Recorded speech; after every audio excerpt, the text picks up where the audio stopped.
أسوأ حاجة في الدنيا هي الخوف، انك انت تكون خايف من الحاجة اللي انت هتعملها.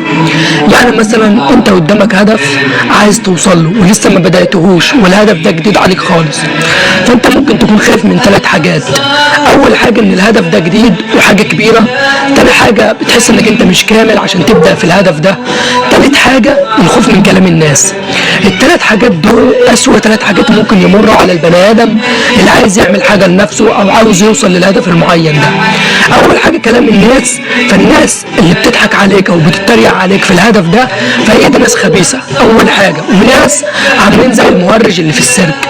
المهرج اللي في السيرك ده هل هو هيفضل يتنطط غير لو انت سقفت له وبصيت له واديت له مثلا نظرات كده اعجاب ان هو مثلا حلو، ان هو اللي بيعمله ده حاجه حلوه؟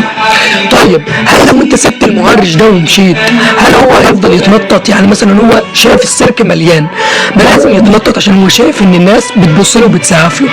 لكن لو الناس مشيت هل هو هيفضل يتنطط في السيرك؟ لا. فهي كذلك برضو الناس اللي بتضحك عليك وبتقلل منك وبتقول لك مثلا انت مش هتقدر تعمل الحاجه دي وانت مش هتقدر توصل للحاجه دي، انت لو ركزت معاه وفعلا قلت له انت عندك حق فخلاص يعني هتلاقي كل شويه نطط لك في حياتك. لكن لو انت تجاهلته وسبته كده مع نفسه مهرج بيتنطط في السيرك فخلاص هو هيمل وهيزهق وهيسيب السيرك اللي هو واقف فيه وهيمشي. تاني حاجه الخوف ان هي الحاجه دي كبيره، فالحاجه دي انت لازم تخاف منها فعلا لان الحاجه دي لسه جديده عليك، لسه الحاجه دي انت ما بداتش فيها.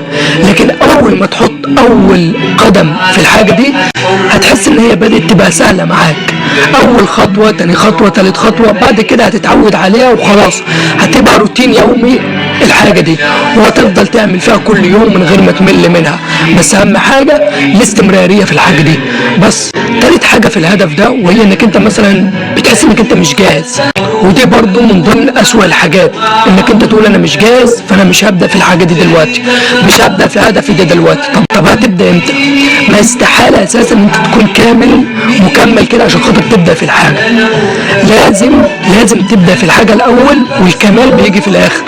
ولو ان اساسا حتى مش بيبقى في كمال اساسا حتى لو نجحت في الحاجه دي هتلاقي برضه نفسك بتغلط، هتلاقي نفسك بتخسر، هتلاقي نفسك بتتكعبل في نص الطريق برضه، وهتلاقي نفسك برضه بتنجح وبتدي شغل للهدف المعين اللي انت بدأت فيه.